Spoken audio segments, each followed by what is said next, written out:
On peut constater en 2025 que les crédits à la consommation ont fortement augmenté en France. Ainsi, dans la vidéo qui suit, tu vas voir ce qui se passe sur le journal Zone Bourse qui donne un chiffre alarmant sur les ménages et le crédit à la consommation.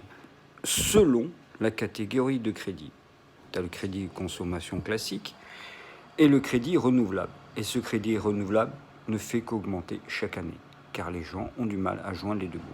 Ainsi, pense à t'abonner à la chaîne et regarder la vidéo qui suit.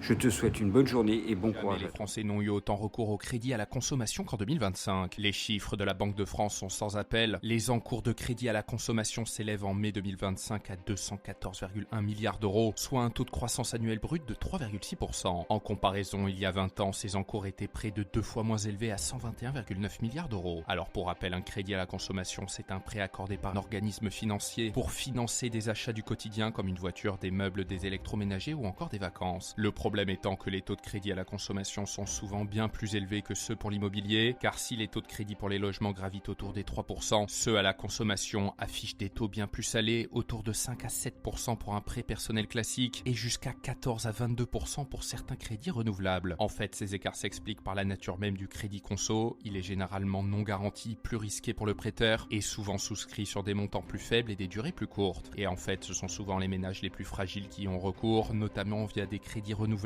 qui permettent de tirer une réserve d'argent, mais à des taux proches des taux d'usure, c'est-à-dire le maximum légal autorisé, actuellement fixé entre 15 et 23% selon le montant emprunté. Et dans les dossiers traités par la Banque de France en 2024, l'endettement de l'ensemble des ménages surendettés s'élève à 4,5 milliards d'euros, soit une progression de 6,2% sur un an. Une tendance qui s'explique notamment par l'augmentation des prix des produits alimentaires et de l'énergie, qui a touché plus fortement les ménages les plus modestes, moins à même de rembourser leurs crédits, voire contraints de s'endetter à nouveau pour financer leurs dépenses quotidiennes.